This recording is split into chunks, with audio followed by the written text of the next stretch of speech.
My name is Bill Gatto from Hispanicized Wire, and we are a press release distribution service. It's a multimedia press release distribution service for the U.S. Hispanic market. And we care a lot about SEO because obviously the clients that use us, they are trying to get maximum visibility for their news. And so it's important for us to optimize our website as much as possible and to help our clients optimize their news, whether it's a press release or a video, as much as possible. And then also the publishers that we distribute our news to, we also care a lot about helping them optimize their websites for SEO because, again, if they have a higher ranking in SEO, and we'll get more into the nitty-gritty of that, it helps our clients, it helps them, it elevates the entire market, right? So I thought this, okay, so a couple of, let's see. Quick show of hands, how many of you are content creators? Okay, right. And then Matt asked the question, how many of you see yourselves as SEO experts? And it's very interesting that a lot of you are content creators, and yet you don't see yourselves as SEO experts.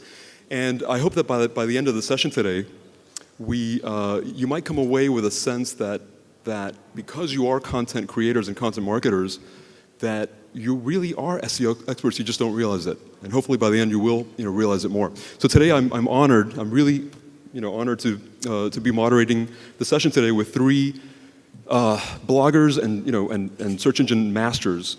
You have Laura Ladish from Mommyverse. Lorraine, sorry. I'm sorry, Lorraine Ladish, sorry, Lorraine. Laura Fuentes from Momables, and Matt Wallert from Bing. Thank you for being here today and for sharing your wisdom and your expertise with us.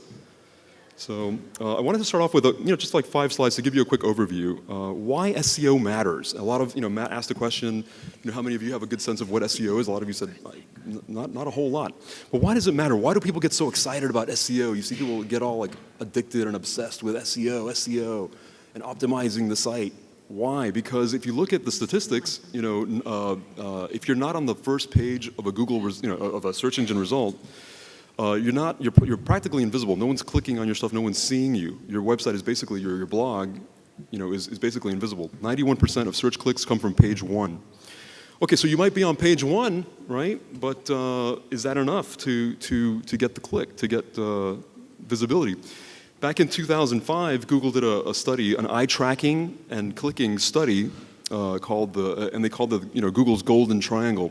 And you can actually see the red areas are where the human eye, when you do a search in a search engine, whether it's Bing or Google, the eye tends to look immediately at the top left corner of the results, right? So that's where you want to be, essentially. So SEO is all about how do I get my content, my story, my website to be in that top triangle, that golden triangle, right?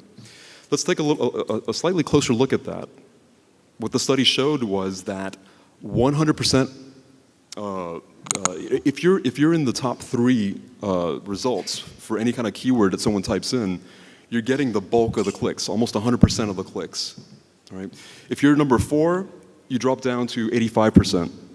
If you're 5, 6, or 7 in the rankings, 50%.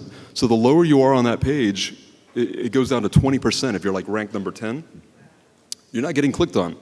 So you can imagine the implications that has for businesses. That's why they compete so heavily to be in the top ranking. Whether it's a blog, whether it's a business website, whether it's a brand site, you want to be at that as high as possible in the results for whatever keyword you're optimizing for. Critical, because every ranking could potentially millions of dollars or millions of visitors to your site. Make sense so far? Cool. All right. Next, got 2 more slides. So when you if you can take this away today, SEO has 2 branches. One is on-site SEO and one is off-site SEO. There's things that you can do right now, and a lot of what Lorraine and Laura and Matt will share with you today is all these on-site things that you can do when you're planning your story, when you're planning your content, when you're writing it, when you're uploading it to your WordPress site or whatever site you're using or your blog. There's things that you can do in terms of the keyword optimization to give it more visibility, to make it more sticky for the search engines that crawl your content, right? And then there's this whole other aspect of SEO, which is the off-site SEO. And there's a lot of, there's a whole industry around, helping, brands and small businesses, do all kinds of, things outside of the site, like backlinking, to elevate the ranking to get up to that golden triangle in the search engine results. Okay, and I'll leave you with this thought as we transition over to our three experts today. And I'm calling it SEO equals content marketing. And this is why I'm hoping that by the end of today's session, you will begin to see yourselves as already knowing a lot more about SEO than you think right now. Okay, so there was an article that came out in January in CIO.com, like 20 SEO trends for 2014, for example.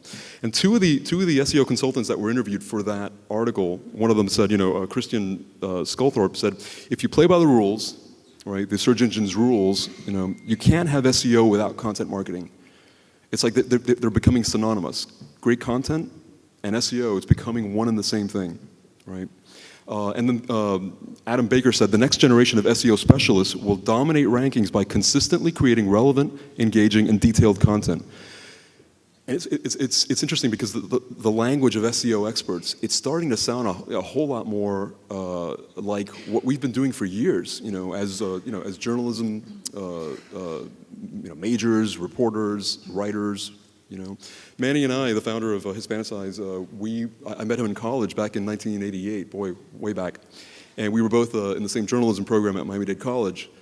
And our ambition at the time was to become journalists, to write for the Miami Herald, and we did. In the early 90s, we worked at the Herald. I was the radio columnist for the Miami Herald between 93 and 94. And then Manny went into PR, I went into radio, so our careers took different paths. But essentially, at our core, we still see ourselves as journalists, writers, people that create content, that know how to write interesting stories. It sounds like what all of us here know how to do. We were all trained as writers. We're on that path of becoming better writers, bloggers, journalists. So just wanted to leave you with that thought that half the battle is just creating a great story, great content, right? So with that, I'll transition over to Lorraine, Laura, or Matt. Good morning, all. I'm going to start off with just a couple of responses to some things Bill said because I work at a search engine, so I get to see the back end. And I want to give you some thoughts about where search is going, and then we're going to get really tactical and go through when you're doing content creation, then how to layer on top the particular Spanish language and Latin things we can do, then talk about what happens once you've posted and how you choose what to start writing next. Sound like a plan? Okay.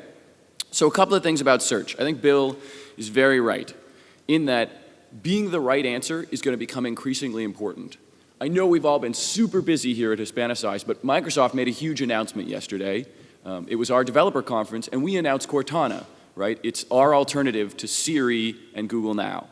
And one of the things that you increasingly see in search is that they'll be replaced by digital assistants like Siri, Cortana, and Google Now, where you'll ask a question and you'll get an answer, one single answer, which means it's incredibly important for you guys as bloggers to think about being the right answer for a question. The other thing I just wanted to echo from Bill is sort of, at the beginning of search, it was a game, right? Search was not very, it improves a little bit every day, and so we're like the lobster in the pot, right? You turn the heat up a little bit, and we never really notice. 10 years ago, search was terrible. Right now, you can get up and ask Bing, who is Matt Wallert? It'll give you a picture, it'll pull up my LinkedIn, it'll give you a snapshot entity. You almost don't even have to go to a site to find out who I am. But 10 years ago, you would have had to say like, Matt Wallert, plus Seattle, minus social psychologist, and if you said Matthew Wallert, oh, it's all over, you're never gonna find me, right? So we've moved from it being a game where you need to think about keywords to it being someplace where you need to be thinking about being as natural as possible. People are going to ask search engines questions that sound like people ask in real life, natural language queries, okay? So when you're thinking about what we talk about today, I want you to think about the fact that you're talking to something that is acting increasingly like a human being, right? Its job is to mimic your readers and the people who are looking for you.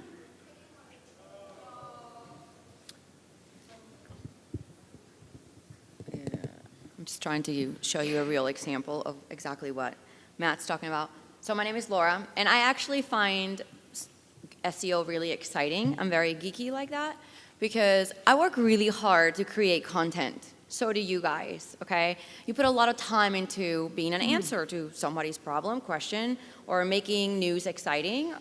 And there's a lot of effort that goes into that. And so it's really sad when you put all this time and you're on page 72 or like nobody sees your stuff, right? So kind of like Matt said, about 2 years ago, I was, my business site, I actually own a business, okay? And I had no marketing money, no budget. I started my business from home. And about 2.5 years ago, I said, you know what, I really have to create great content that the people that I want to, that I want to attract to my site will find, and they're, content that is relevant for them, okay? Nothing about no spammy or catchy titles. I just really want to be an answer to people's questions, problems, and I want to be the solution for them when they get to my site. And thus, I create customers and things like that through that. So I basically thought of SEO as a game of how can I become somebody's answer to that problem. So when they get to that site, my content is relevant, is exciting, and then they become customers for me.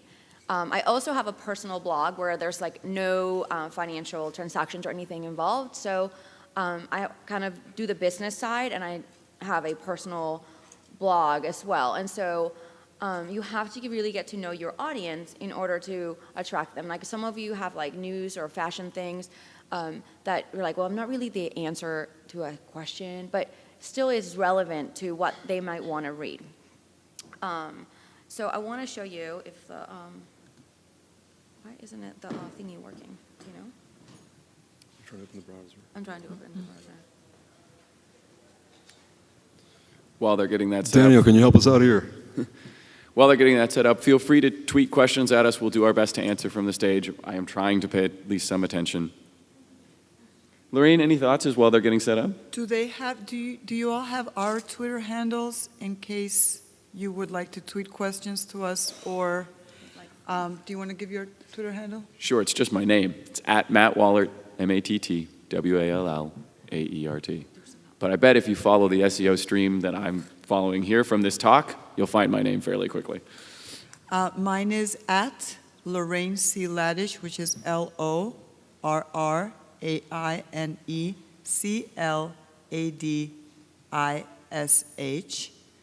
And Laura's is At Superglue Mom. Superglue Mom, because her kid superglued her hair once. Isn't that nice? Do you want to go on? Go ahead. It's okay? Sí, sí, sí. So, so when I create content, I think, again, what are people searching for, what I want to see. So I do a lot of food. I mostly do food. And I think, what are people struggling with? And one of the things that I thought one day is man, I had just boiled eggs, and I thought, man, I wonder how I can make easy-to-peel hard-boiled eggs. People are not searching those keywords. I'm sure we've all been told, go to Google Ads and or key terms and just search, if I only put keywords of healthy lunches on my site, because that's what I do, there's millions of healthy lunches. That may be the most highly found, search for word, but I will show up on page 19. Okay, nobody's gonna see me. So I look for the oddities of things that answer all topic relevant, okay? And furthermore, there's things that I'm gonna show you how to do on your site. People are now not searching for terms, they don't say, easy lunches. They look for how to, we search as complete questions in our mind. So, so I put how to make easy to peel hard-boiled eggs. And you can sit in front of your browser and go, before you title anything, before you create your content, and go, how would people get here? Okay, that is still relevant to your content. So, so when you go to how to make easy-to-peel eggs, there a lot of things show up, but people are going to images more and more. Okay, so we're going to talk about, I'm going to try to log onto my site and show you from the post side how you're going to create your posts and such. So people basically will go through here, and I actually, on Bing, hey, I am like number 5, but on Google, I show up as number 1, just so you know. So anyway, so people would click on my post, okay? This is actually a funny thing, is it has nothing to do with healthy school lunches, but it's the number 1 search relevant traffic building. Like this post alone gets over 150,000 views every month, okay? Just on how to make hard-boiled eggs. Why? Because we're gonna pack them to go, okay? So that's just, you know, like, I think about these things when I create content, and I'm gonna log in on the back end while Lorraine picks up on how you would do it in Spanish. I'm gonna log on to the, Okay. you know. Well, actually, not only in Spanish, I'm going to give a few, because I don't know if Laura's going to go there, a few sound bites of things that I do as an editor. I am currently the editor-in-chief of mommyverse.com for Latina moms. I was previously at voxy.com, and I also have my own blog, viva50.com. And I also worked for about.com, and I have learned a lot of SEO and how to optimize sites because I've had to do it for different publications I've worked for. So a few tips for whether it's in English and Spanish. When you are creating your URL, I see a lot of people using the title of their post. When you're creating your URL, you should stick to 2 or 3 words that are keywords, and they don't necessarily have to make sense together. Say if your post is how to get up in the morning and feel great, which is not something I would look at because I'm not a morning person, then find what is your keyword. Something that not only, and the reason is that if you just put your title as a URL, you are never going to be able to change the title, okay? So if your keyword is mornings, awake, morning energy, for example, that would be your URL. But then your title should be something that, as Laura was saying, people are going to search for. So how to feel good in the morning, for example. But then, even further than that, you can have a title that everybody sees, which is the visible title, and then you can have an SEO title, depending on how your website is built. So you could have, for example, how to feel good in the morning, or in the back end, you could have something way more specific as tips to, or you could have how to kick ass in the morning is your visible title, and how to feel good in the morning would be your SEO title, for example. Can I have a little more, Laura? Just wrap this up, and then tied into that, I see a lot of people tag like crazy. People think that the more tags you put into a post, the better, right? I've made that mistake, okay? I started out doing that as well.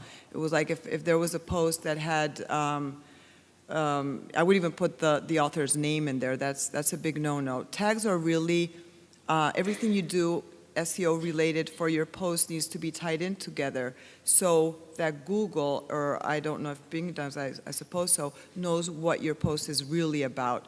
So the more you hone in and everything is tied in together, your URL, your title, your keywords, and your tags and categories, the better.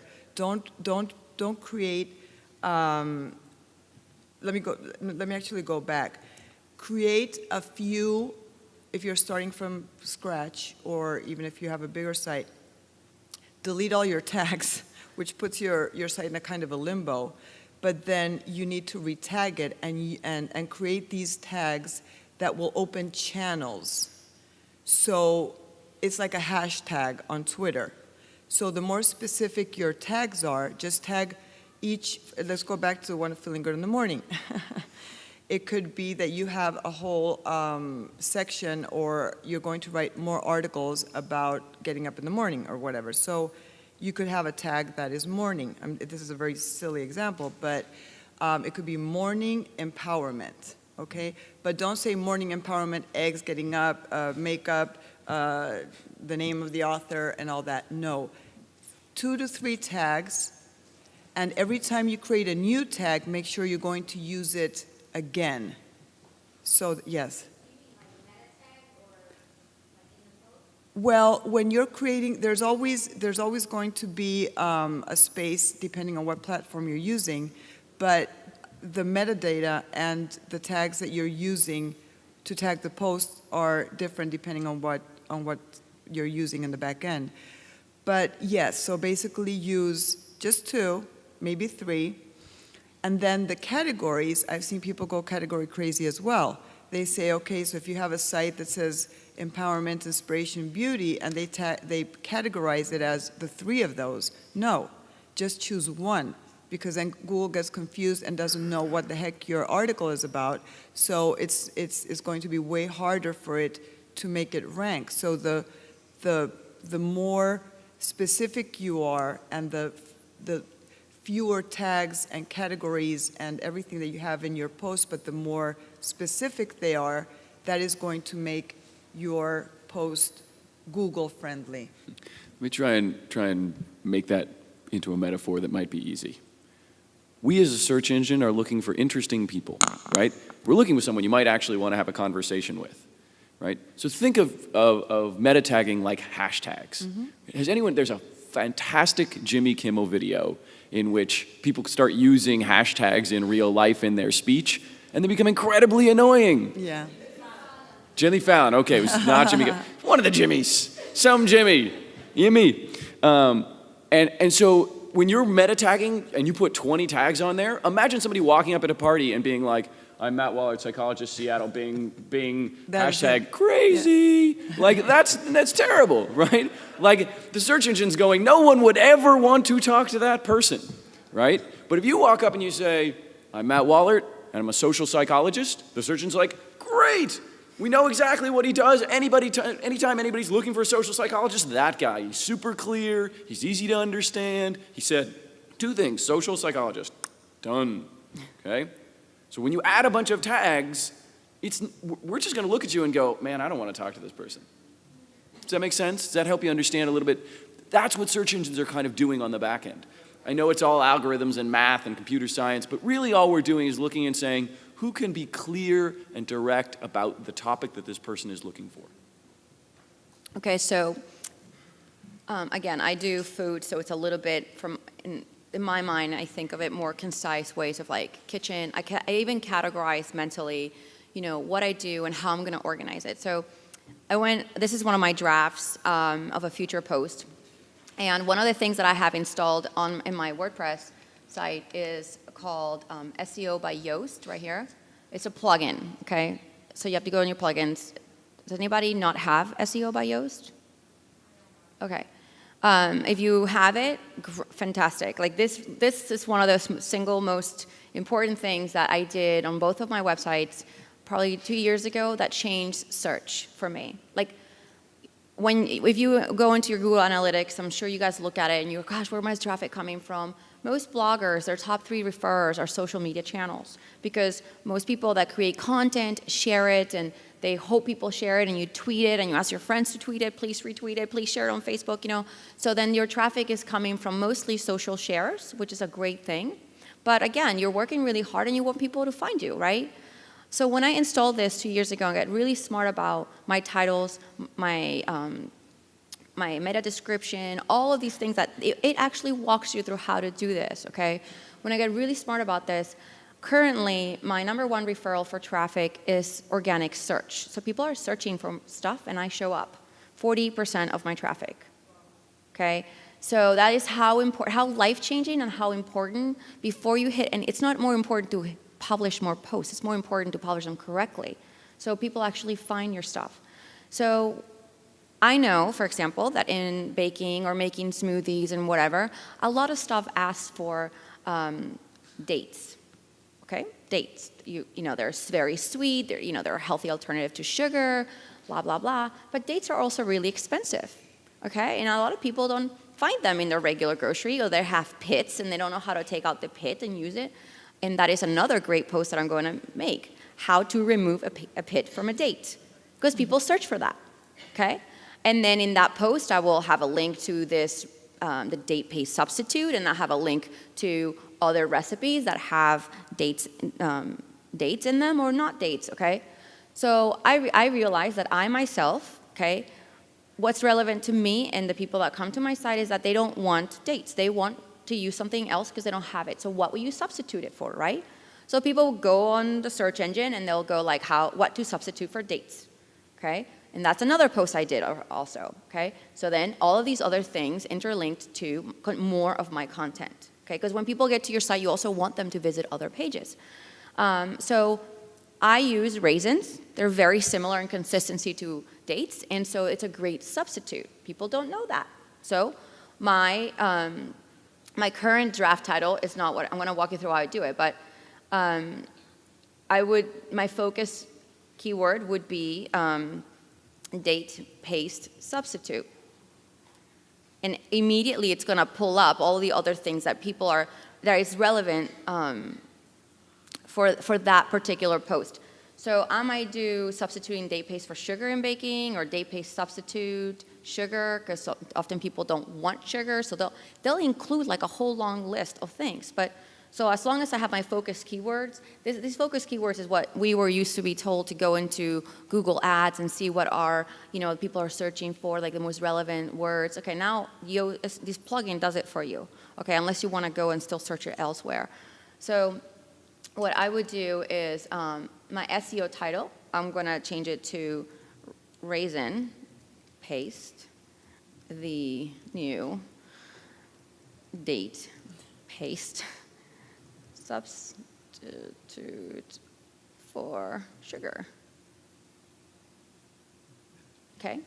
So it's catchy enough that people are going to go like, ooh, there's a new thing. Like a lot of times you're told like, hey, make your title super catchy, like 5 great things that will help you get up in the morning. Or while those may be clickable and shareable, because they're like, ooh, I'll click, ooh, I'll see, but yet it's not often the most SEO friendly. Okay? So while I actually refocus from like the 10 tips to blah, blah, blah, because people don't search like 10 tips to blah, blah, blah. Okay? You just want tips for getting up early in the morning and being on fire for whatever it is. So I started thinking how people thought, including all my titles. Now, my first sentence in that post, that is your super catchy snippet. That's your sales pitch to your post. You gotta grab people, right? So instead of getting that, I changed from having that very catchy and salesy title, so people would click and share, to that to everything else. So when I create my meta description, it's what goes right under it. So I would say something like, did you know that you can substitute date paste with something healthier than sugar? Bing, it's all like right there, okay? So all of a sudden it's like, hey, I didn't know that, okay? Because they're gonna see these things as you search right under it. So that's all part of, does anybody do this? You guys doing this? Okay, is this new to some people at all? Okay.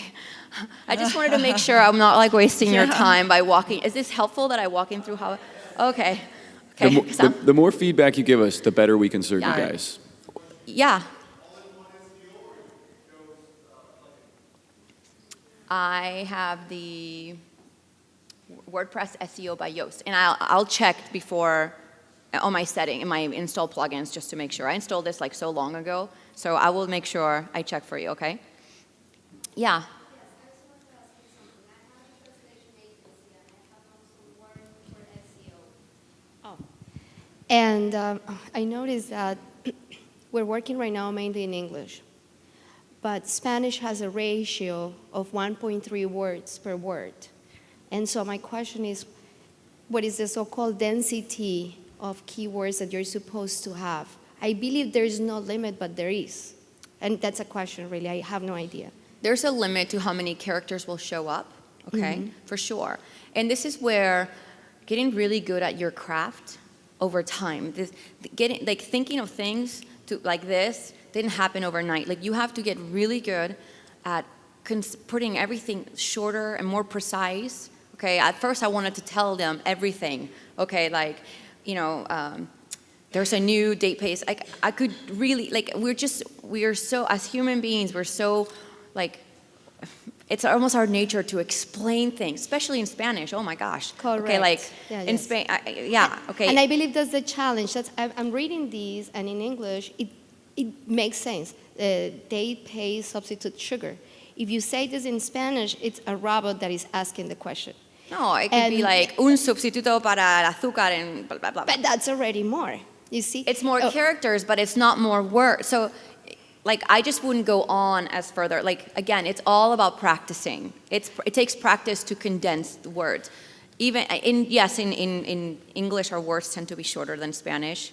No, and also, So- and this is definitely not a critique. I really want to understand. Wouldn't you try to put yourself in the position of my user, the Spanish user, that is going to search for my keywords, is going to write and speak like this? Yeah. And then, which is my job, that I go and I tell, as a marketer, as an SEO person, say, look, I know you wrote this in English this way, but Spanish, it's not going to work. You have to work it out in another way. And I was just You're right. thinking about this. But it still comes, at the end of the day, it still comes to how people are searching, whether it's in English, in Spanish, in German, and whatever it is. Correct. You still have to sit down and put yourself in their shoes and say, like Matt's saying, pretty soon people are going to be talking on their phone and saying, find me, they're in the kitchen, they're baking, they can't type, their hands are like messy. I have one of those waterproof covers, and I asked my iPhone, like, I know I have this thing on one of my pages, so I'll go like, find me this, blah, blah, blah. And it opens up, and I'm like, okay, great, with my pink FIFA, because I'm like, the only thing that's clean, I'm like, great, I open it up, and I'm like, okay, there's the recipe, or whatever it is. That's what people are doing in any language, or they're driving, they're going like, they have something pops up, and a red light, they go like, find me, blah, blah, blah. Yes, I guess what I mean to say also, to summarize, is if you are going to target a bilingual audience, once you are trying to draft these key messages, you have to keep in mind you're going to have to translate it for the other audience, and either you're going to change a bit, which is transcreated, or you are going to have these hacked words in a way. And I mean it because before you start the process of the keywording, either if you're not bilingual, you have to reach out It to works somebody. the same way. It Well, really, can I, in a can way, I go say ahead. that because in Mommyverse, I'm bilingual and I'm also a professional translator. So hi, Hello. colleague. Hi, colleague. Claro. It is a little different, and for example, in Mommyverse, and even in my personal blog, I blog in 2 languages. So I don't translate word for word, para nada, en absoluto. That's the key. I use different, I have to adapt porque, and I'm going to say in English and Spanish, va a sonar distinto el título en español muchísimo que en inglés y a lo mejor menos snappy y todo. Va a resonar mejor con lo que la persona quiere oír, de alguna manera. Exacto, but the thing is, Spanish is not so snappy and witty for titles, which is what I just said to her. And also, there's another thing is punctuation. For example, I was going to say that when you're creating titles in Spanish, you have to be careful because, in English, we have the punctuation at the end of the sentence, if it's an exclamation mark or it's a question mark. In Spanish, you open it. You have your el que abre y el que cierra. And that's ¿no? stealing you a couple of characters that you could use to put maybe a preposition or to Bueno, pero eso no add lo pones en el something. URL, like prepositions. No, not if- in the URL, but in the keywords that we were, and No, I'm no, talking about no, the, no. you- prepositions, the keyword, no. and I'm talking it's- about the case study precisely. We had to do this SEO for somebody and had to explain, you can't use this, you can't use that. It's going to use hacked. Claro, Like claro. you don't have a sentence, and people don't speak like that when they're looking for something. I really don't want to take too much of the time. No, right no, now of about course. This, so. This is, But it's helpful, I but there's, in a lot of ways, like I just pulled up like some Anglo person might search like delicious arroz con pollo recipe. Okay, they know it's half Spanish, and it shows like it's there. But in the title, if I were to make a delicious arroz con pollo recipe, okay, I may put like an exclamation point. I might put like the most delicious arroz con pollo recipe en la cocina or something. Like if I want to really mix it up. But all my keywords, everything that I'm going to walk you through, it's still there. Okay, how it begins and how it ends is not as important as like having it all there. Okay. But this is, because I do kitchen things, it's like the things that first pop up in my head, But it is relevant to anything else, okay? Laura, can we take 5 minutes and just explain at the basic how a search engine works? Yes, exactly. Go ahead. So how many people feel like doing a quick, I'm going to need some volunteers. Do we feel like we can do that real quickly? Okay. I'm going to find out what happens if I take this mic with me. If we get a bunch of feedback, you might just have to listen to me yell. So there are two things we care about in a search engine. We care about market and language. So everything's a pair. So most of us, right, she's searching right now in EN, English, US market. But there are other ones. There's ENAU, that's English in the Australian market, right? Because if I say flat, in Australia I mean an apartment. Here I mean something like my bum, flat. Right? It's a very different thing. So whenever you're building content, you want to think of your audience according to those two major variables, because those are the things that we as a search engine know about people. We know where they are, and so that tells us the market, and we know what they're searching in. So when she says, delicious arroz con pollo recipe, we know that's probably a gringo talking, right? They're in the US market, they're speaking English. So for example, we have ESUS. You can search entirely in Spanish, but get US-based results. And they'll bring up, for example, news articles that are written in English, but are clearly about Chicago, right? ESUS. So think of everything that you're talking about to an audience in terms of where they are and the language that they speak. Those two pairs, okay? So second, click rank. And this is where I need some volunteers. Can I take the three of you? I need three. Perdóneme. Okay, so each of these guys is an awesome blog post about arroz con pollo. Now I'm just hungry. Do you want something else? No, I'm just hungry this whole time. I haven't eaten since yesterday, so I'm like, all I can think is both of food. us are starving. So she, in ENUS, she is the first result. Give me a little, see? First result, yay. So here's how we figured that out. There are lots, I am dramatically oversimplifying. There are thousands and thousands of variables that go into search results. But one very strong signal is something we call click rank. And it basically is you, the users, telling us what actually worked for you. Okay? So when she's talking about keywords, and she's talking about doing things bilingually, what matters most is, were you the right answer for that person?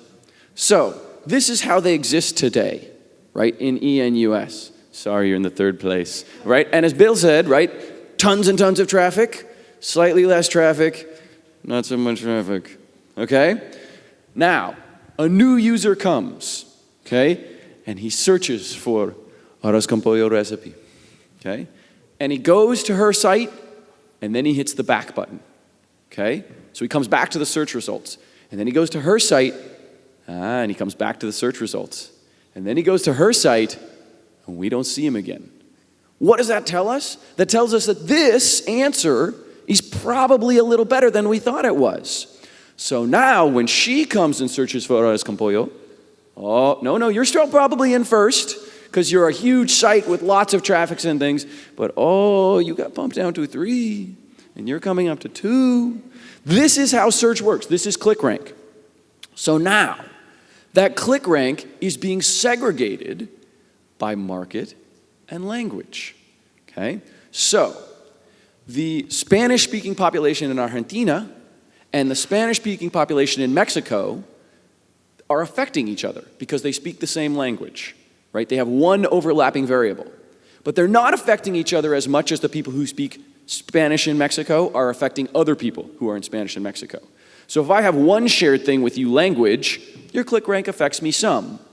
If I have two shared things with you, your click rank affects me a ton. So when we go back to what Lorraine was talking about, right, writing bilingually, what's happening is we're looking at, okay, is this person, you may be getting a halo effect from, you may be really focused on the Argentinian, like Hispanic audience, Spanish-speaking Argentinian audience. But you're getting a halo effect from the things that you do in that language, right, for other people who are speaking that language. And you were doing other things, and you're getting a halo effect for that geography. Even if I'm looking for English in Argentina, I'm still going to get some halo from your posts. Does that make a little more sense?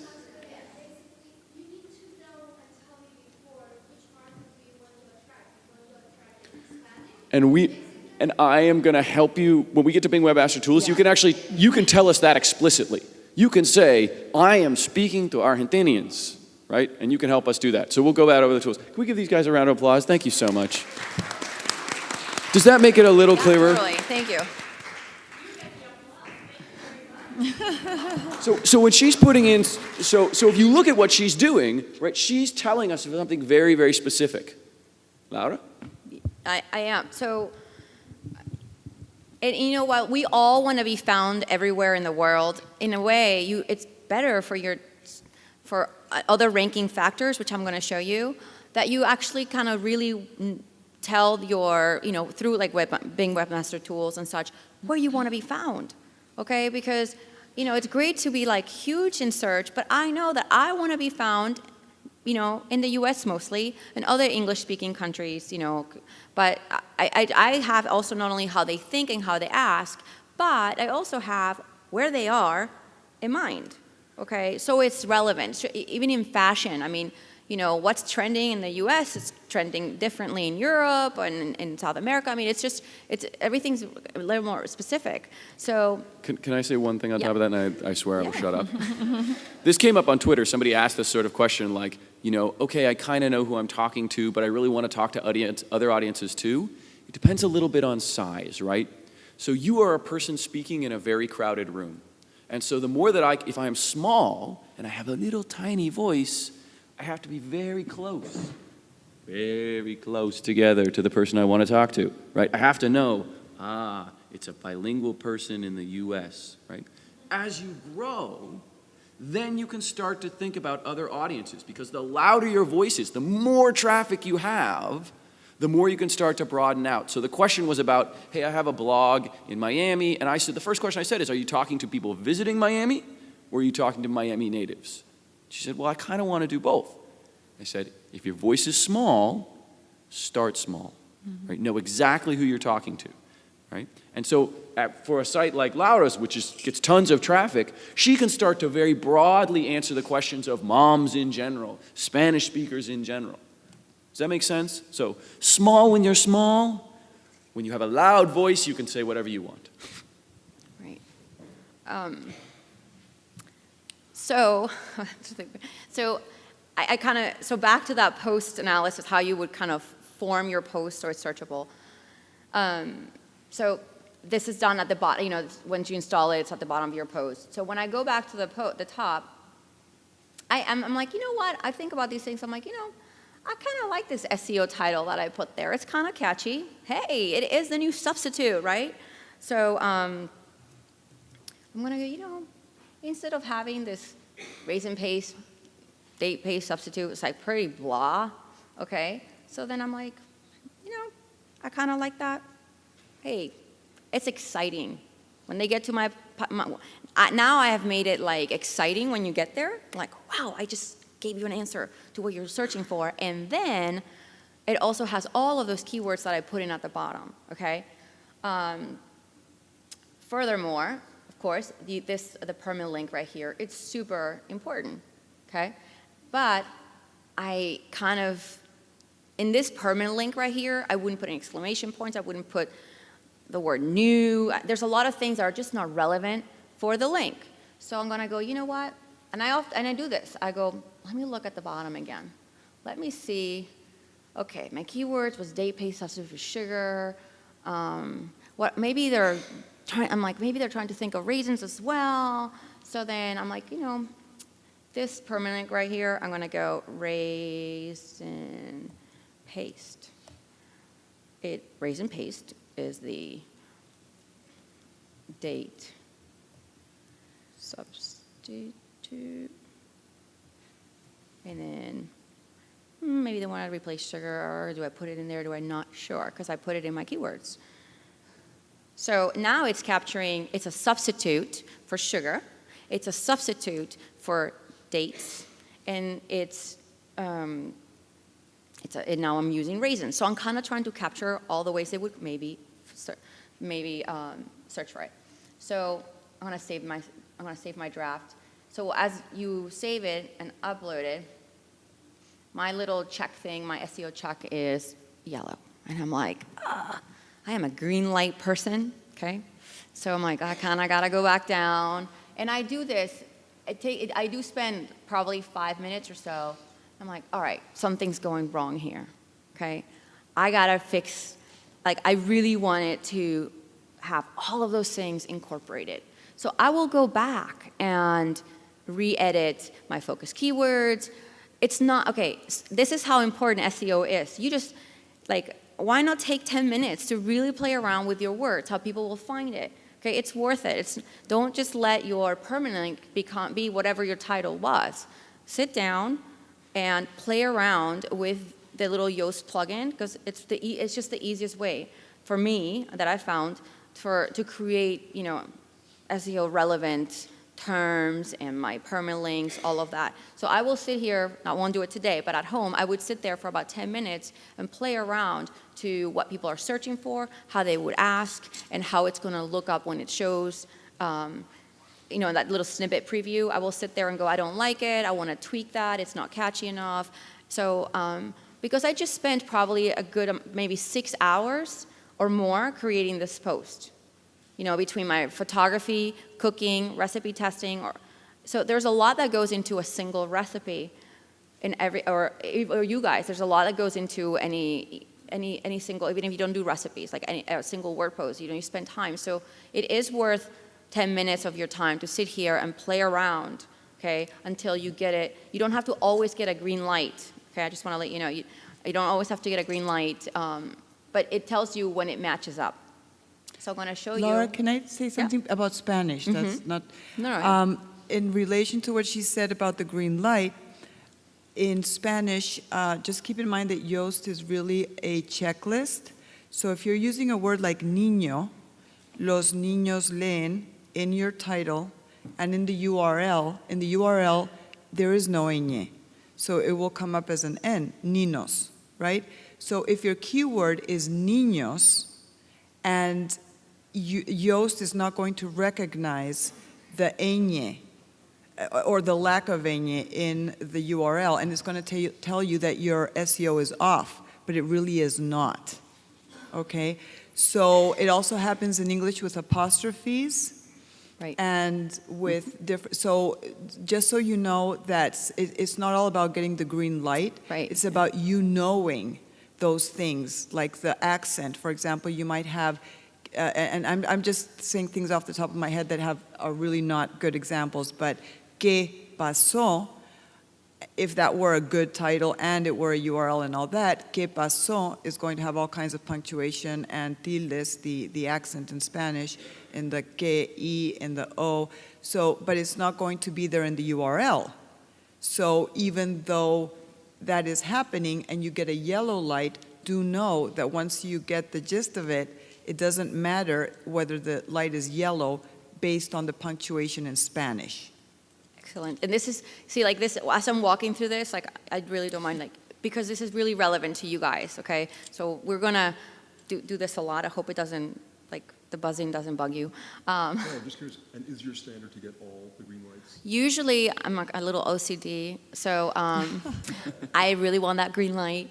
But I do let go of when I get oranges, because I'm only going to spend so much time doing it, okay? And so your goal should be to get as close for everything matching. And I'm going to show you one with a green light, because I also want to show you that my categories and my tagging, how not to overly do it.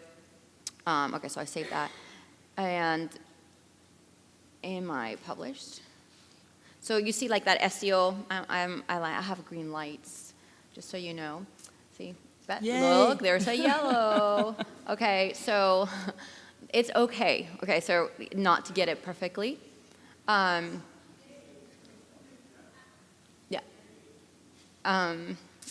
Okay, so in this, I made these sweet potato tater tots, okay? And I'm gonna, so down here, it's all yes, yes, yes. Although my snippet preview is like the 2 ingredient, hey, that's catchy. Easy sweet potato tater tots recipe, okay? And in my SEO titles there, like in my meta description, I put this homemade sweet potato tater tots recipe is super easy to make and your entire family will love them. Just 2 ingredients, okay? So I am combining that sales pitch, I am combining the focus keywords, I am using my SEO title, I'm like really like trying to heavy load it so when they see it, they find it, there it is, okay? And I want them to click, print it, share it.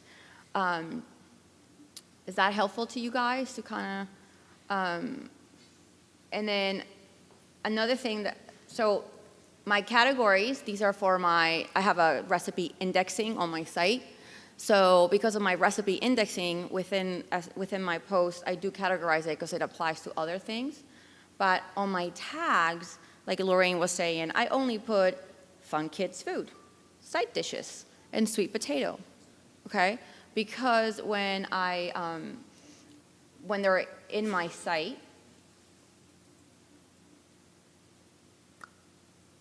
I want them to be able to click on other things that were fun kids food. Hey, that's one of my categories, not only for indexing, but also while they're there, so they can click under there and go, ooh, we're gonna go somewhere else that's fun kids food, or whatever it is. And this shows up all the way at the bottom. Right here, filed under dinner, and then fun kids food. Hey, side dishes, sweet potato. What other things are done with sweet potato? Yes? One of the dinosaurs was still in blogger. Using WordPress. Yeah. Is there any framework that was under blogger that you would be using? I think so. The process is the same. It's just what you're doing for now. The process that you're going to do in Blogger is very similar, except you're not going to have that little plugin that's helping you. So you don't know of an equivalent? There is no. Unfortunately, I don't. Not one that. There are some SEO things you can install in Blogger, but it's not as easy as that. Okay, you can open in a new tab. You can open Bing or Google and sit there and see how things. Just like when I search for that arroz con pollo recipe, you can kind of see that and the options that it gives you. Okay, so you can do that to help you sort of structure it. But I am a big WordPress fan. Okay? That's true. I have to say I was on I used Blogger for my first blog, and it's not so good. I was going to say something worse, but So yeah. This came up on Twitter. From a search engine perspective, we don't care what you're using, right? We only care about the Right. content that comes out the other end, right? Imagine the search engine as diners in a restaurant. We don't care what's happening in the kitchen. We only care what you actually bring out to us. So it's totally up to you what you would use. I'd say use the one that works for you, right? So these guys have a ton of experience with WordPress. There are a lot of really good plugins for WordPress. I host my individual blog on WordPress, but I think Blogger and other platforms, it just is what you feel comfortable in, that's the thing to use. also, again, as I said before, and a lot of people think that Yoast is actually doing something to improve your SEO. It's, again, a checklist. So if you follow the same things that Laura is explaining, but you do them without the plugin, you'll be fine as well. You don't need the green light as long as you have it in your head what you have to do. So it will It's just a still- yeah. checklist. Okay, it's really just a checklist, but it's a checklist that I use because I No, just but I mean, right. I don't mean to scare her, No, thinking totally. that if she doesn't have it. Exactly. There's Yeah. other ways, like I said, open up a browser and play around with that. Yes. URL to your taste, is that a standard feature in WordPress? Yes, it's right. That hyperlink. I didn't. You know what? For like the first 2 years, this blog's 5 years old. Okay, it's like totally like a side hobby, and I didn't know that. Like I didn't know you could change the permalink. So I didn't know it, like 3 years ago. And when I started changing it, hey, all of a sudden, because I used to look at search results, I'm like, how come these people are getting all this traffic, and why aren't I getting all this traffic? And then I started seeing like how they were structuring their links, and I'm like, oh, I want that. Okay, and I even at the very beginning, I think my post used to have a link with the date. Oh yeah, that's terrible. You Well, should never Matt do may that. have a different opinion whether Oh, index really? is different. I'm like, I want the good stuff like to show up right there. I want to be found. I want it because people when they search, they also look at the hyperlink and see if like it's part of it, right? Because think of how you're looking for stuff. So another really important, not to cut that off, but another really, yeah.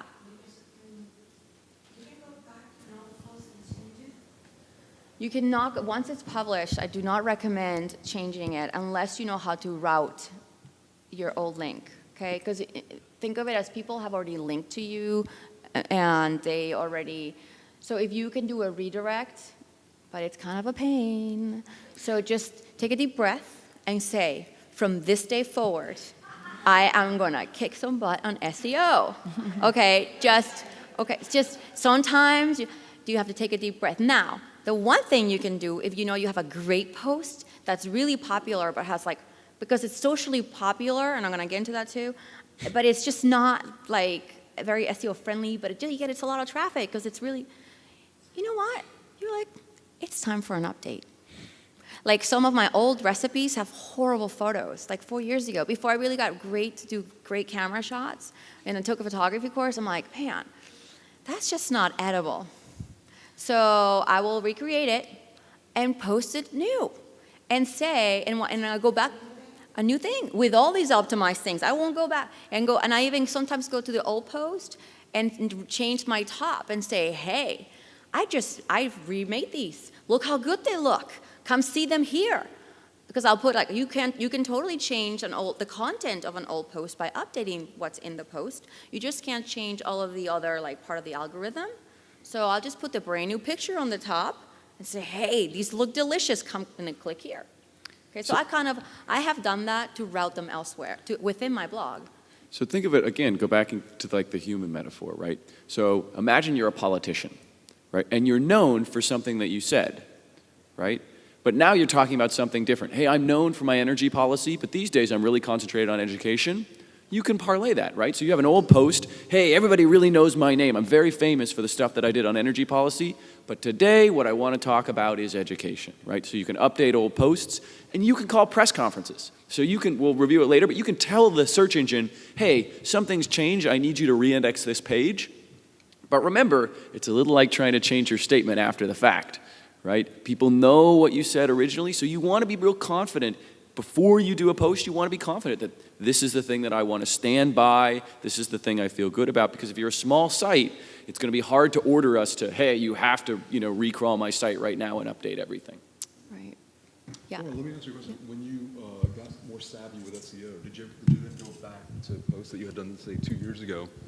Once you got more savvy with SEO, did you go back to look at old content and then like optimize the titles? So yes.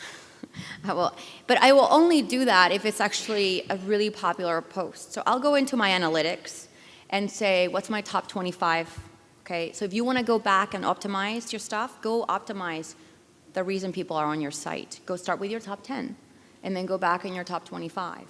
I did that. I reshot. There are some of my most popular recipes that I even cook at home. So I've gone and remade them, took new photos, and made it a point to update it and update the description. You can update the description. You just can't update your hyperlink. You can update your title. You can edit everything else in that little checklist of SEO by Yoast, but you cannot edit your hyperlink. So I have done that as well, just because I know that people are already seeing this. So I want more people to see it. Yeah.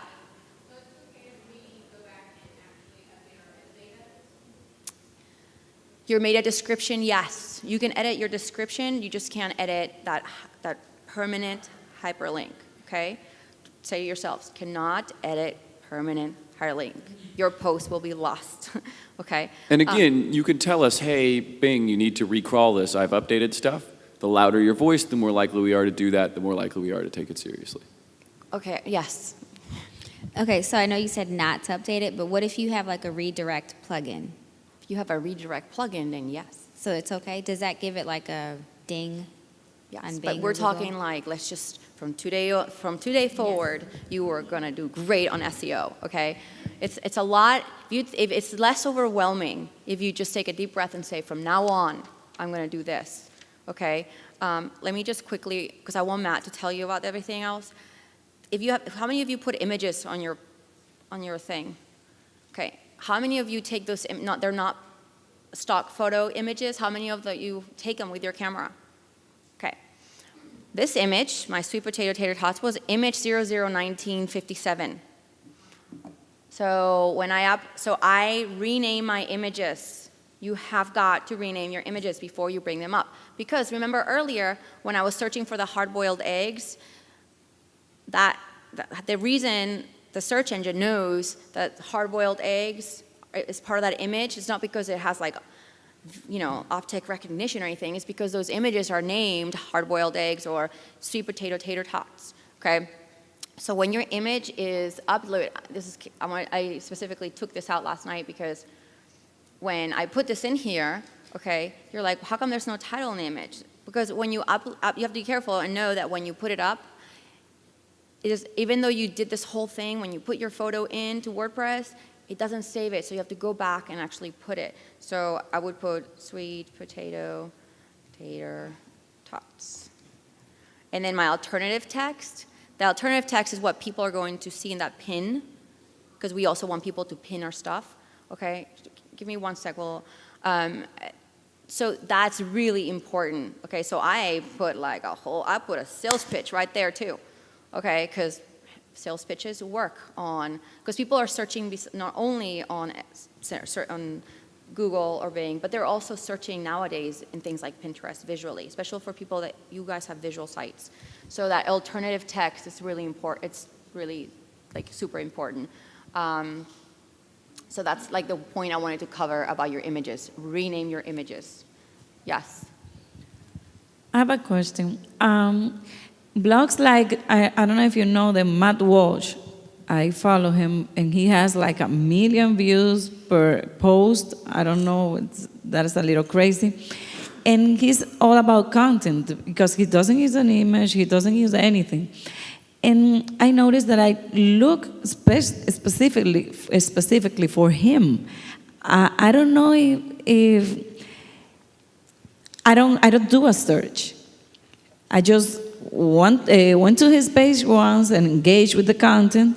And how does he get so much views if people just stay, hooked by him, and how people can find it? I don't understand how this works in the perspective of a content-based blog. So this is something Laura and I think, if I understand your question correctly, I think which might have been a comment, might have been a question, I'll try and help. I'll do my best. Laura and I think we're talking about this last night, and I think what you're asking is, what's the sort of role of community building for people who are going to now go to her site every day versus people who are finding you through search or maybe social? Yeah, okay. So this is an interesting and hard psychological problem. And I think probably even on this panel we have divergent views. So what I would say is I'm going to say some stuff, and then I think my co-panelists should say some stuff, and hopefully somewhere in there you'll find something that you agree with. What I would say is this. I think community building is incredibly, incredibly important, right?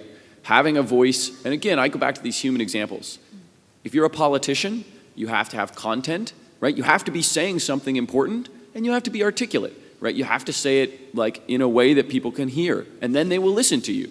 And they won't need to search for you, right? They won't need to go find you because you'll be right there in front of them and they'll come listen to you every day. And that's incredibly important. But politicians have the advantage of starting big, right?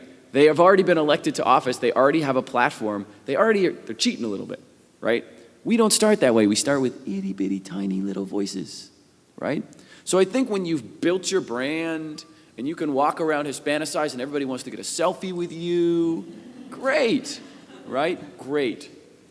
But in the meantime, where your new users are coming from, right, is from being able to answer the question, from establishing yourself as an expert, right?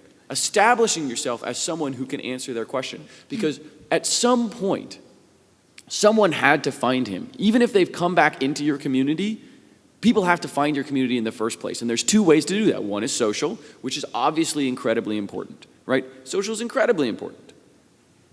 But with social, you're often speaking to an audience that already knows you or already kind of knows about you, right? So again, imagine our party, right? There's two ways at my party to get into a conversation. One is for my very famous friend Lorraine to say, oh, this is my friend Matt, you should totally talk to him. That's social. One of them is to hear someone say, you know, I had this problem with social psychology the other day, and be the person who can say, hey, I can answer that for you. So you have to do both. SEO is explicitly about the, hey, I don't know you, but I can help you. Is that, Yeah. how's that feel? And this is, this conversation that we were having is because of this slide that's up there. And because we were looking at this going like, SEO is super important, but so is social. Yes, Lorraine. And tied into that, I wanted to give a personal experience, which I think sometimes illustrates better than other stuff. So when I started out as a book author. Some people know, some people don't know. And when I started blogging in 2000, and I think it was 2005 perhaps, I had no clue of what the heck I was doing on SEO. I didn't know anything. So then I became very savvy in that. I got paid for it, so I had to learn and implement it on a daily basis. And now as an editor of somebody else's website, now I've launched my own personal web blog, viva50.com, and it's been for me terribly interesting to see how implementing the SEO I know, etc., is working out. But most importantly, I was blown away by the interaction and the engagement and the shares and the support I got with my posts, which were getting a lot more engagement than the ones on mommyverse.com, which is the site that I am the editor of. And for me, that was a big eye-opener. I thought, wow, all these people really want to support me. So it is very important to create community, and also not only focus and not think of other, and I think it ties a little into the SEO, it's also about collaboration and helping other people and promoting other people. And so this social component that Matt was talking about, for me, is huge right now. I wouldn't be doing what I'm doing were it not for the support of other people. So I know that I have a community that is willing to support what I do, and that is very, very important.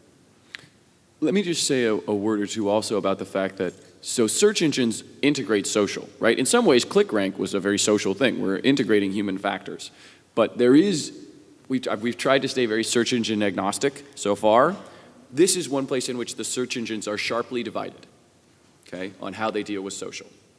So for Google, Google is integrating social into a single search signal. And they don't care about Facebook, they don't care about Twitter, they don't have access to those feeds because they refuse to partner with anybody. For them, it's about G+, right? So they are actually manipulating the search results so that if you have a ton of people on G+ that like this post, well, it's going to show up higher in that click rank, okay? That's Google's feeling. If you are in our community of G+ users, that's the signal we should pay attention to. Bing is a little bit different.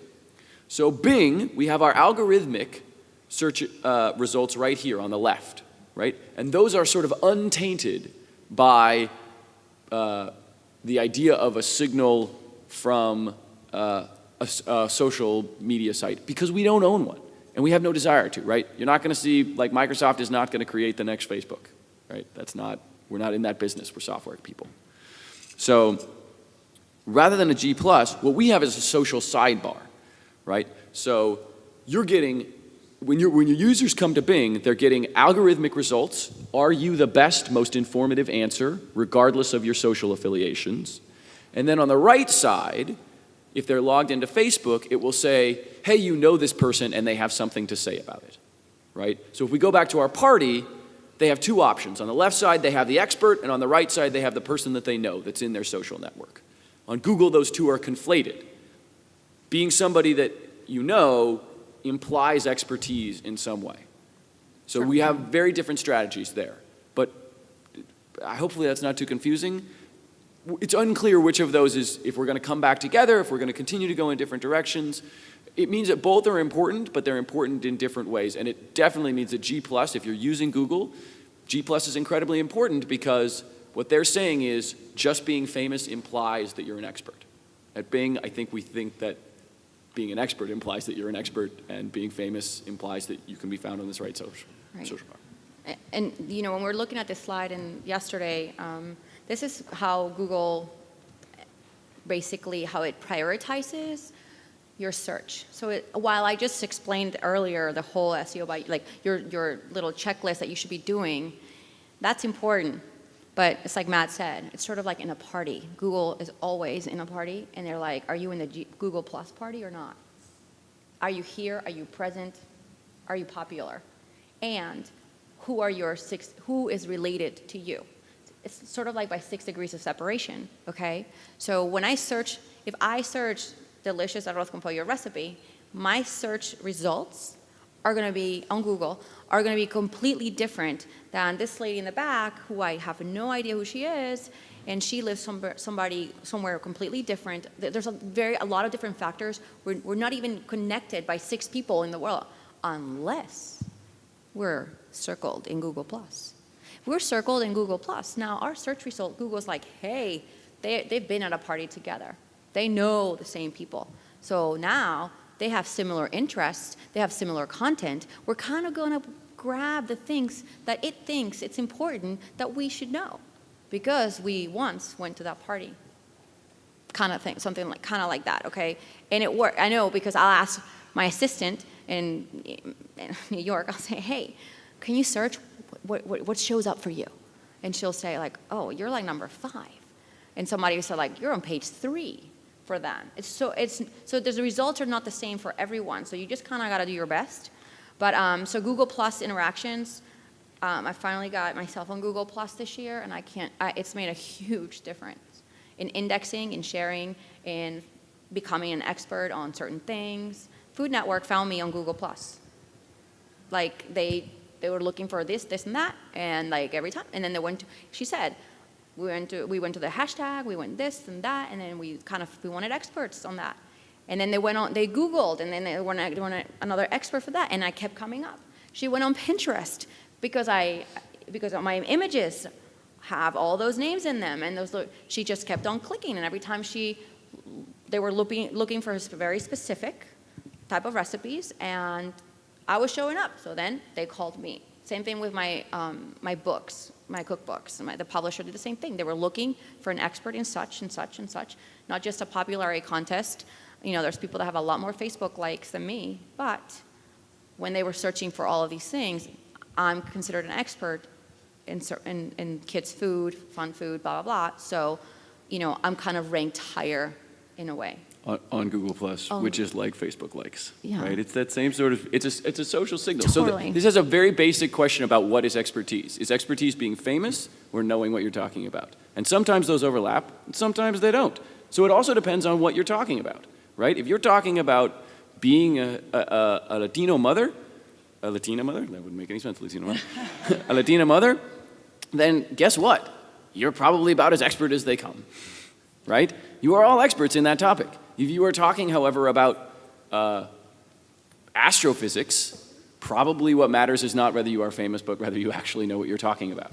And so I think part of it depends on what kind of questions you're asking and answering. A little bit like the Miami, you know, what's happening, random stuff that's happening in Miami question. There you kind of want an expert, right? You want somebody who actually knows what's happening in Miami. They may not be going to every one of those things, but they are very knowledgeable about that topic. So it depends a little bit about what you're writing about. Yeah, and Whoa. I'll just tell you where to find that image in case you want it. while I do everything on my Pinterest is the world of food, I speak about SEO and social media things at conferences. So I have this really unrelated board that's called Social Media and Tech, and I have some really the nitty gritty of important posts. Not a lot of them because there's a lot of stuff, but only 62. So if you want to see where that image is, it's on Pinterest.com/momables.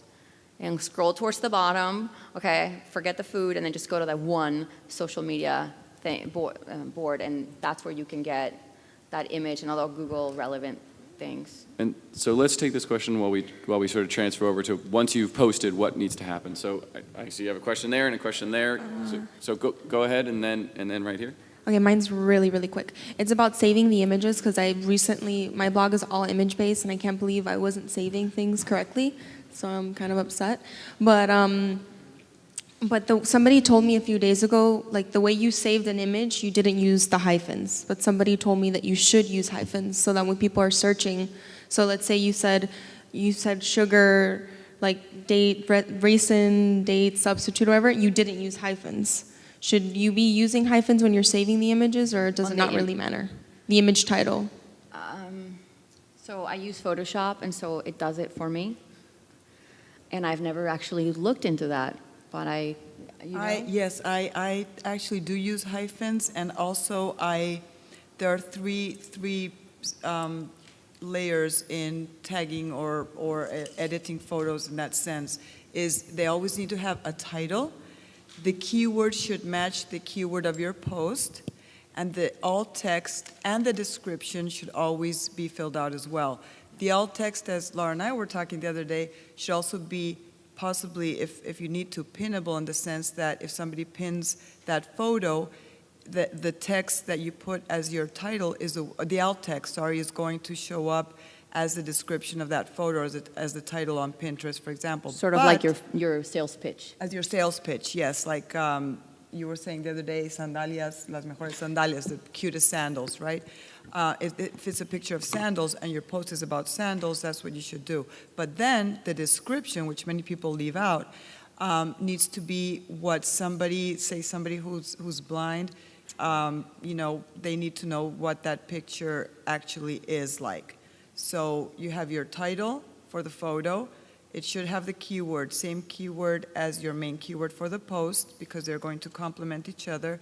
Then in the URL for the photo, and I need to say one more thing, the photo needs to be non-clickable. Make your photo unclickable. Okay, and how to do that? It depends on what you're using, but there is usually a box at the bottom which will have a URL for the photo, and then you can click lead to, unless you want to make it link to a post or something else, make it unclickable. Anything else about that? I just want to say one thing about that also, which is be accurate in what you're actually describing in the image. It's one of those places people are really tempted to try and game the system, and I'll put up an attractive, awesome photo, and then I'll use the text to try and drive other messages. Don't do that.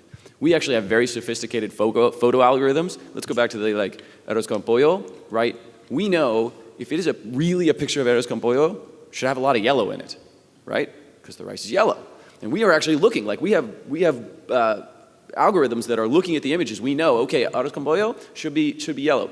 We have a Russian engineer who loves to use this example of Russian delicacies, right? If you look at the images for Russian delicacies, they're often red because they use a lot of red spices. So if we see a picture that is primarily blue, it's probably not a Russian delicacy. It probably doesn't belong there, and we're going to derank that, right? So don't start overloading it with a bunch of sort of half-baked truths. Be very accurate about what you're describing in that image. Okay, my question is about, again, the hashtags, the tags, the keywords. It's basically this. Can we use the same information for different platforms, meaning Facebook, Twitter, Pinterest, using the same hashtag all the time? And you're saying it's better just to use 3, right? And one more question, because I was reading about Pinterest, and it says that all the time on the description, you have to use a URL.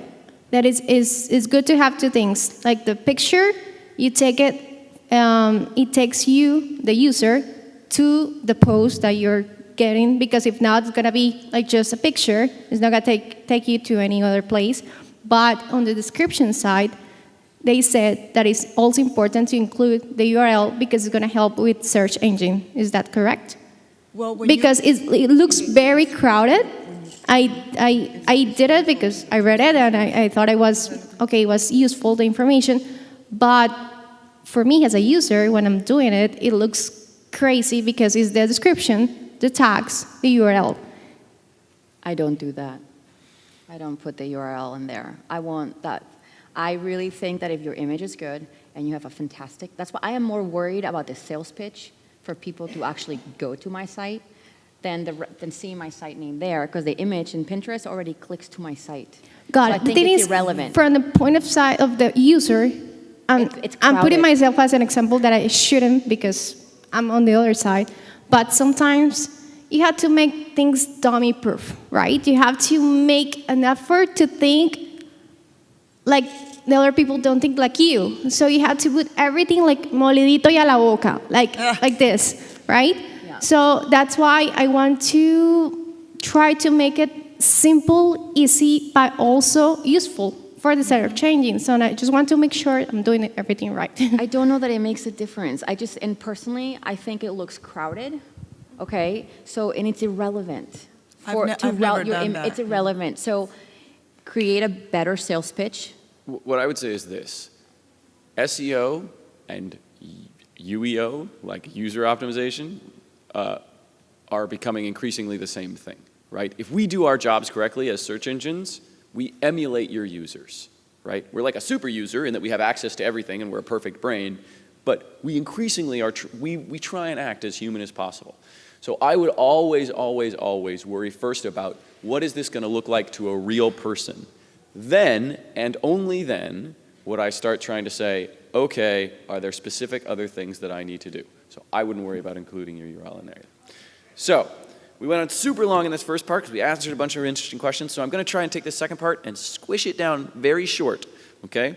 And I apologize, but I will tell you this.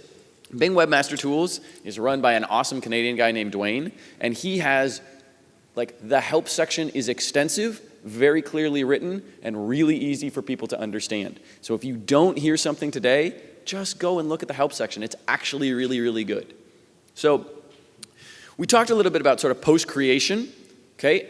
Bing Webmaster Tools is all about what happens after you post it, right? So there's a second step to SEO, and people forget this, right? There's one step that's about okay, I've created this content. Then there's a second step that's about now that it's out there, what do I actually need to do to make sure that it's indexed correctly? So if you just search Bing Webmaster Tools, you'll see it's super easy to sign up for.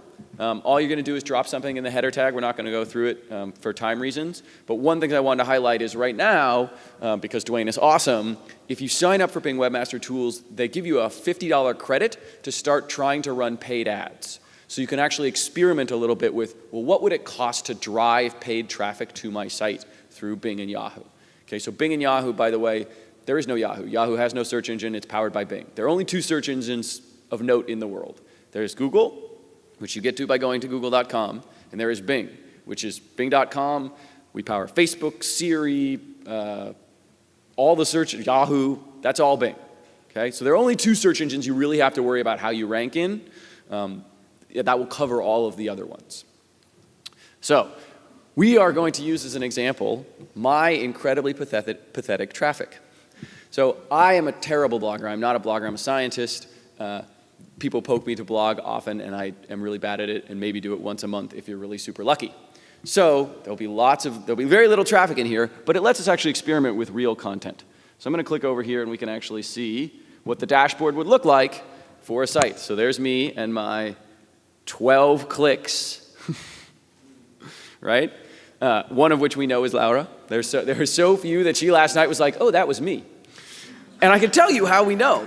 So there's a couple of things that starts out with sort of the configuration of your site in general, okay?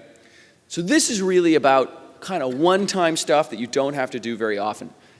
If you are a big site and you have a lot of content, submitting a sitemap is incredibly important, right? Telling us, hey, I have recipes and they live in this section. I have, what other kind of content do you have? Recipes and what else? I'm talking to you. And recipes and Recipes and recipes, that's all there is? No, just recipes and recipes. usually. Usually, okay. So very maybe few with other she's things. saying, maybe she divides them into 3 categories, right? There's breakfast recipes, lunch recipes, and dinner recipes. Great, Okay. tell us that, right? Tell us that, so that then we can index it appropriately. And if you're a big site, we'll do what's called deep linking. So that when somebody, and you've all seen this, when you go, let's see if we can find we'll see if we can do a demo here. So deep linking is the idea that if we search for, let's see if Hispanicize works. It is deep linked, okay? See how you have all of these wonderful deep links here? That's because they've said, hey, our site has a map to it, right? There's a sponsorship category and there's a bunch of stuff under that sponsorship category. There's an about category and a bunch of stuff under that about category, right? And we tend to display deep links, especially when we have high confidence that what the person is looking for is you, right? The reason we got a bunch of deep links here is because Hispanicize, like I said Hispanicize, it is abundantly clear I am looking for Hispanicize, so we will give up lots and lots and lots of screen real estate to tell you everything that's under Hispanicize, right? If I had searched for, let's try this again, I haven't tried these, but Hispanic conference, does Hispanicize even rank for Hispanic conference? Oh, come on. It's a conference. Hispanic event. Hispanic event Houston. We got to work on your guys' SEO here, man. But again, on something very general like Hispanic event, you don't see any deep links, right?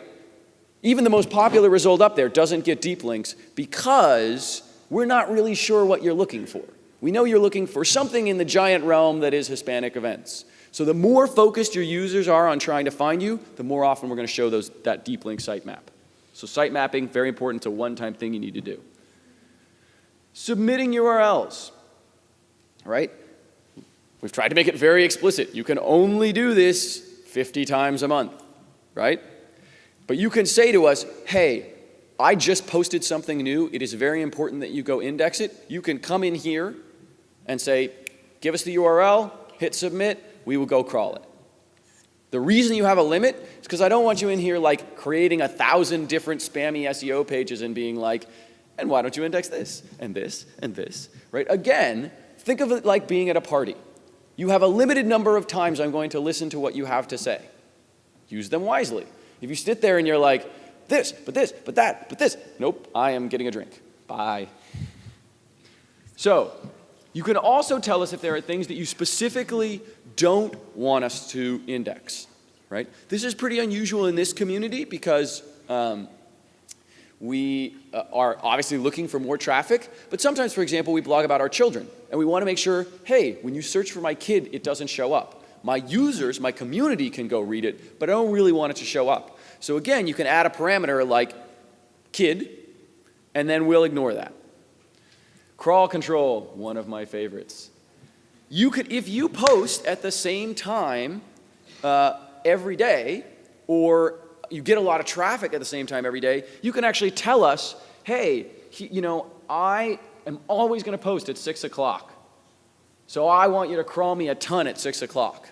Now that means we're going to crawl you a little less at the rest of other times, but that's the moment. Hey, every night I post at 6 o'clock. That way you don't have to come in and submit a URL every time. You can just say, this is the time to come check on me.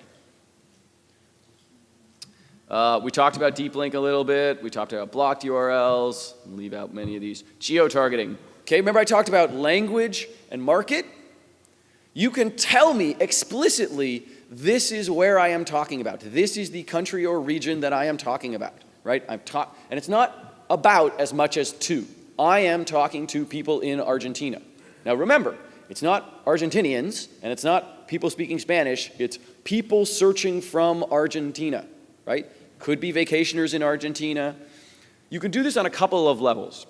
So if you have let's say you normally are blogging in the US, but you have something that is very specifically speaking to people who are searching while they're in Argentina, you can do it at a page level. So you can give us an actual URL for an individual page, and we will go ahead and then you just tell me, Argentina, presto, we put it in.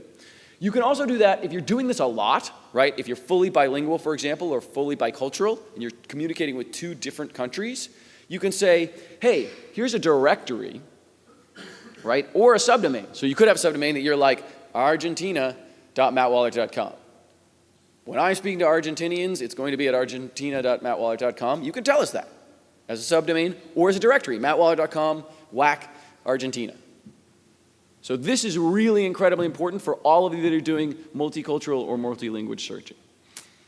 The rest of that. Hey, Matt, can't people do this with Google too? Can people do this with Google too? So it's always a little bit different. So there's Google Webmaster Tools. Hold on.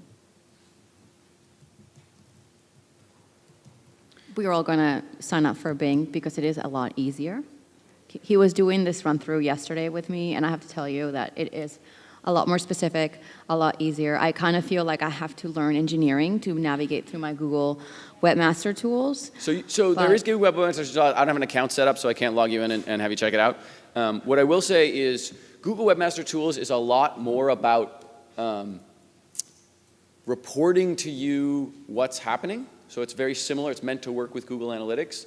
Where Bing Webmaster Tools is a little more about a dialogue about what you want to be happening and what is actually happening. I'm going to just let me keep talking and then I will come back, I promise, because we're running short on time. We ran a little long because there were so many great questions in the first part.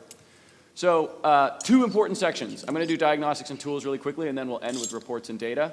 We were planning to talk about Google, to be fair, we were planning to talk about Google Analytics today. I don't think we're going to have time. What I would say is this.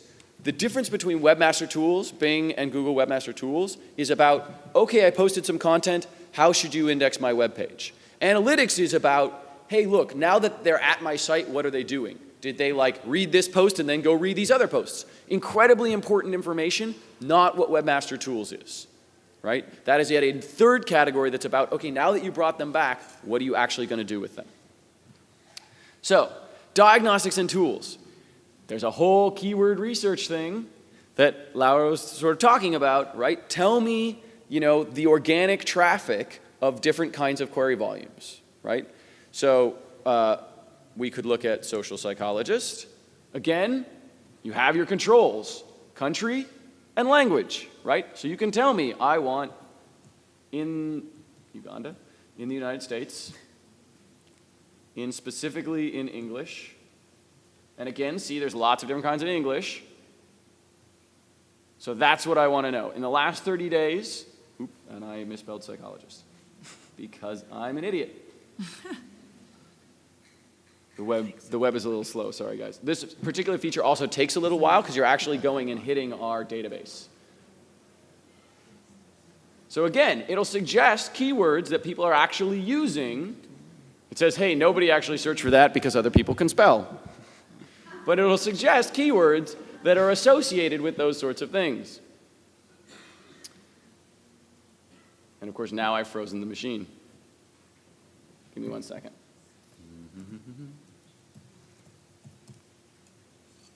Come back through. I know we're going fast, guys. I'm really, really sorry. Because we want to leave time for questions. Yes, although I hope you have asked all the questions. You guys have been a very question-heavy audience. So in diagnostics, you can also, and this is just an important tool, look at fetch as being bought, right? So this says, tell me what the search engine is actually seeing when they see my page, right? This is incredibly important because you want to make sure what you are intending to happen is what we are actually seeing. It's a great way to detect code errors in your site, okay? And again, you can do SEO analyzation, pull around in here. I want to talk really briefly about reports and data because I think this is incredibly important. Once you've posted, you have to go look at the data. And again, this is data about how people found me, not once they were here. So this is how we knew, for example, that Laura found me. So I looked at search keywords. What did people use to find me? How often did I appear in the search results and how often did people actually click through to me from those search results? Right? What was my position, right, when people clicked on me? So people clicked on me when I appeared at 2, but on average, I appear at 3. So I know, hey, this is a page I need to go do some more work on to appear at 2. But if, for example, this said, most people click on you when you're at 2, and you're already at 2, great, that page is done, right? I've already got people clicking through on that page. I don't need to try and get to number 1. I've already got people on 2. right? And again, search pages. This is how we figured out that it was Laura. So you can see searching for Matt Wallert, a bunch of people just went to the main domain. Laura went straight to About Me, right? So you can see for the people who searched for Matt Wallert, this is where they went within my site. For the people who searched for Arroz con Pollo, most of them ended up on recipes in general. Some of them ended up specifically on this recipe. And the reason that you want to use this data is it tells you that when you appear in a search result, here's what people are actually going through to do. Because you want to direct the traffic around your site. You want to help them with it. It's not just about getting people to your site. It's about getting them to the right page on your site.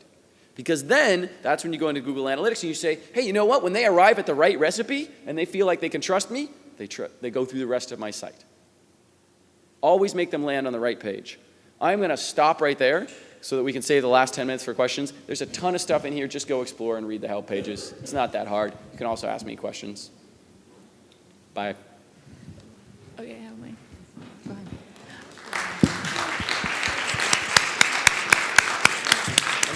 I'm hoping you're clapping for all of us. I think we have 10 minutes for questions. Is that right? I don't know when this session ends. Yeah, give or take. Okay. 10 minutes. I have two quick questions. One is in Google Analytics and maybe in Bing Analytics, I get keyword undefined a lot. Is there something in Webmaster Tools that I can do to make sure I don't see undefined? Okay, so we don't believe in undefined. This is I'm going to put on my Bing hat and go with opinion for a second. Undefined was really, hey, so Google makes money, as does Bing, off running search ads, right? So they created the category of undefined so that they could, so they want people to be running search ads along the side so that they can give you the keyword data, right? So they actually created the category of undefined specifically to push you towards buying paid traffic. And so you will see very little undefined on here because we're actually saying someone in Bing searched for a thing, they clicked on a thing, we're telling you what they searched for, period. Undefined is Google kind of saying, well, we don't really know where they came from, so we're just going to lump it in this category over here. Oh, but if it was paid traffic, we know exactly where it came from, so we'll show you that. Does that make some sense? Yeah. So there is no way to undo it. There's nothing that you can do short of paying for traffic that can get you in Google out of that undefined category, as far as I know. I wish I had a Google person here who could answer that question better. You might ask at their booth. Yeah. Okay, and then my other question is, I think that SEO by Yoast was like a great plugin and I didn't know about it before. Are there any other plugins for WordPress that you would recommend? That's my favorite in my personal experience. That's really the only one I use because it really runs itself as a checklist. And if you're doing that, if you're making content that's relevant to the people you're sharing it with, sort of like if you're party relevant, you know, you're there, you're the popular person, it's going to get shared. It's all part. It's not just the plugin. It's the shares, the interaction, you know. So, you know, how great the content is. And when you're small, just be very focused. Okay, don't cover everything. Like I only covered kids' food, family-friendly food, like because I want to become the expert at that. Okay, and when people are searching for things like that, I want Laura Fuentes, I want Momables, I want Superglue, I want me, all of the things that I'm involved in to show up because that will create opportunities for you with brands, with other events and things like that because you're more popular or, you know, because you're more focused on what you're creating and it's more relevant to the people that are, you know, coming to your site as well. So I only use that. Well, also, one of the things I like about it is that if you really, really have time and want to go into it, you can actually go into deeper analytics and it will tell you exactly why you are not doing so well and how you can even take it, even if the light is green, like Laura likes it and I like it too, you can actually, it will tell you the key density, the keyword density is low. It will tell you whether you have used the keyword too many times before. You might think of a new one. It will tell you that you need to move the keyword. I mean, it gives you instructions. So what I love about it is that it's a checklist that teaches you. So once you get used to using it, you can do it with your eyes closed without using the plugin if you need to. And another thing I was going to say is that I have found that the more niche a blog is, as Laura was saying, the better. Laura has a very, very successful website because it is very focused on one thing. And in the case of the one that I am wanting to do for me, Viva 50, I really want to hone in on a certain demographic, women in midlife. Now, if I start thinking, oh, but if I do people 30 and people who are 70 and people, then I'm just all over the place. And the search engines and even people who come to read me won't know what they're going to find. If people know that they're going to land on your site, and this is how you get also repeat visitors, is that if they know what they're going to find once they land there and they like it, then they're going to come back. Now, if you're all over the place and one week you're posting about churros and the other time it's about jokes and then next week it's about religion, next week sex, then you don't have a loyal audience. And that applies within an individual post too. I tried to make this point on Twitter earlier. Often I read content and I'm like, I don't understand what this person is trying to tell me. Exactly. Go back to 5th grade English, man. It is about a topic sentence. You have some piece of information you're trying to communicate.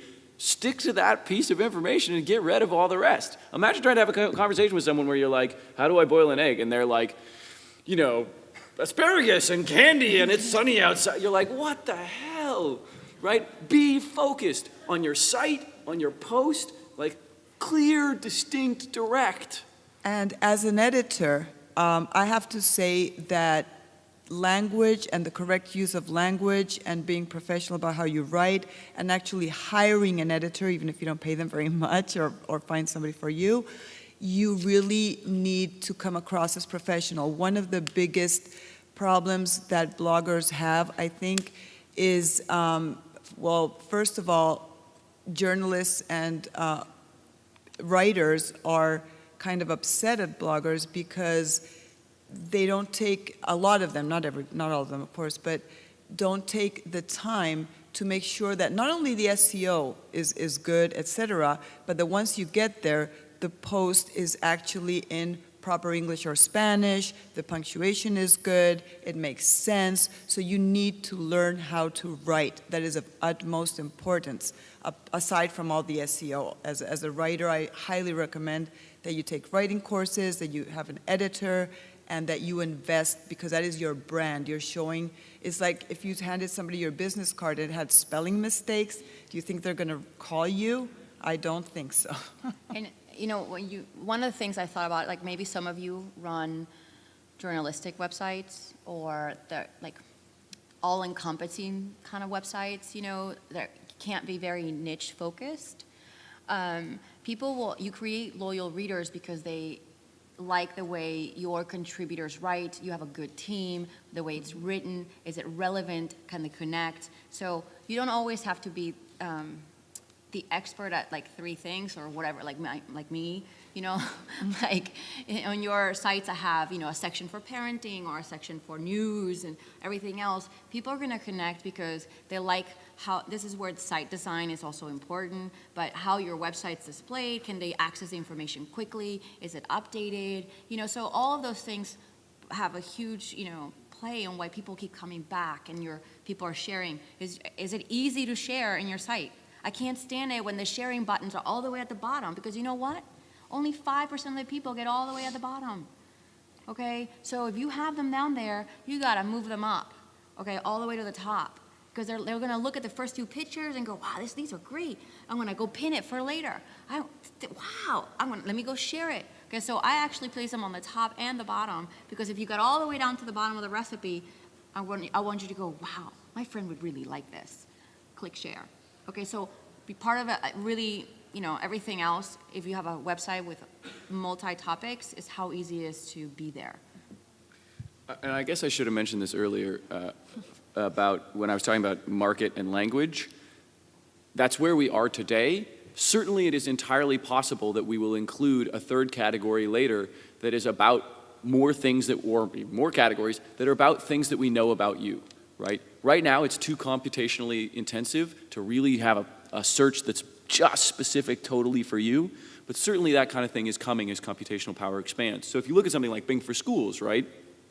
We run a program where we are segregating out the traffic that comes from schools to give them better search. And right now that means ad-free, it means no data mining, it means the filtering of adult content. But you could easily imagine us using it as a signal for click rank too. Because if you're searching for Gravity, you probably mean Gravity, the Academy Award nominated movie. But if a kid is searching for Gravity, they probably mean Gravity, the physical constant, right? So having a cleared, concise viewpoint is going to be very future-proof in helping us when we are able to do, okay, what's the third category? This is going to be, we know she's a mom. We're going to use the mom click rank signal. So being focused really helps you get a future base to where we think search is going. I'm getting a signal that we've got 2 minutes left, and I have a question, but is there any other, like a final question from the audience? And if not, I've got a question about online video that I want to ask all three of you. Any other questions? Okay, so there is a question in the back. That's okay. Question. We are. Okay, so online video, YouTube is now the second largest search engine. Are you seeing that as like an SEO imperative? How are you leveraging that for SEO purposes? I should be the end. I should be the end statement, not the first statement on this. No, well, one of the things that I'm seeing is that, for example, on mommyverse.com, we are getting a lot more traffic on our video posts than on the regular written posts. So for people who are not that, I don't like video that much myself. This is personal, not with the brand. But if you can combine both, then you have people spend more time on your site.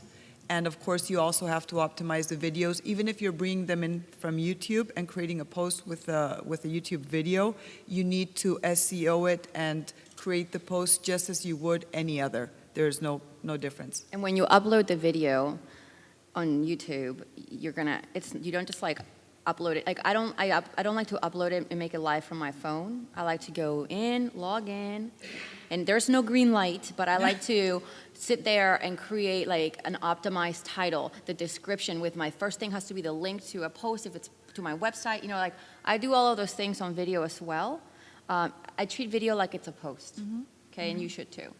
And so what I would want to say about video is, it is unlikely that someone is going to lift your post and put it somewhere else, right? Because it has lots of things. It has text and video and images, and we have very different feelings about that. Video, on the other hand, we kind of have this tacit thing where we repost it all over the place. So when you look at something like Bing video search, we talked about like YouTube as an important search engine, and it's true. Lots and lots of people go to YouTube. I will stop, I promise. Lots and lots of people go to YouTube and do search there, but we actually find that more people are watching YouTube on the search engine itself, because you don't have to click into YouTube, right, to actually watch this, right? It just pops up right here. Right? So nobody's gone off the site onto your site. They're watching video straight from our site. So it becomes incredibly important to look at how you're being indexed in the actual search engine, because video may not push off to your site, right? So the content, Hey Justin, what's up? Not much, Jimmy. Hashtag. Sorry. So you can actually watch it straight through the site itself. So video, unlike posts, is more often going to live on some other site. So it's incredibly important, for example, that when you're talking about video, you need to put the URL of your site in the description. You need to say, this came from Mommyverse, which isn't as true with posts or images. Does that make sense? Video is often going to be consumed not on your original site. And that's all my time before she comes up here and hurts me. Don't hurt me. Matt, Lorraine, and Laura, on behalf of Hispanicize Wire and Hispanicize 2014, thank you so much for sharing your wisdom, your expertise.